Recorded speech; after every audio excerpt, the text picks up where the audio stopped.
reassertion of our purpose and our identity and our pride. That's when we go with the word war. And you know, we want war because we want to have... As Secretary Hegseth beautifully described, the name change reflects far more than the shift in branding. It's really a historic reassertion of our purpose and our identity and our pride. That's when we go with the word war.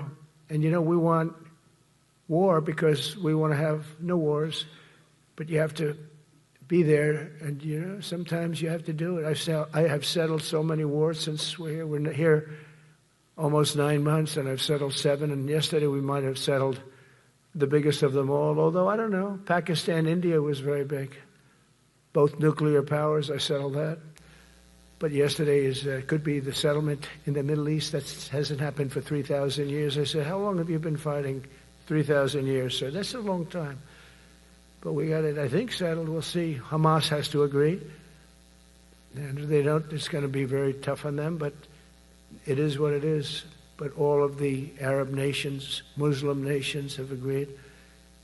Israel has agreed. It's an amazing thing. It just came together. War is very strange, you know. You never know what's going to happen with war.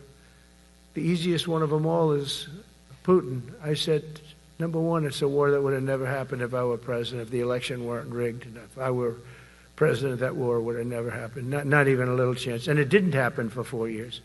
But I knew Putin very well, and I thought that would be easy because I know him so well.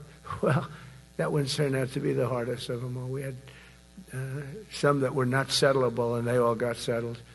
So if this works out, that we did yesterday with the Middle East, then that's more than a war. That's lots of wars. That's all combined. That's a lot of wars. Many of you were over there in many different capacities in many different countries. That's a big part of the earth. But if that works out, it would be 8+. I could give myself 2 or 3 for that one. And then we just have the one to settle, and we have to settle it up with President Putin and Zelensky. Got to get them together and get it done. But the only way we can do that is through strength. I mean, if we were weak, they wouldn't even take my phone call. But we have extreme strength. We had the horror show in Afghanistan, which is really the reason I think that Putin went in. He saw that horror show by Biden and his team of incompetent people.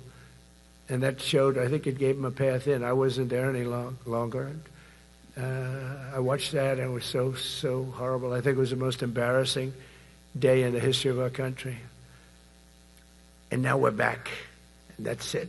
We're not going to have any of that crap happen, I can tell you.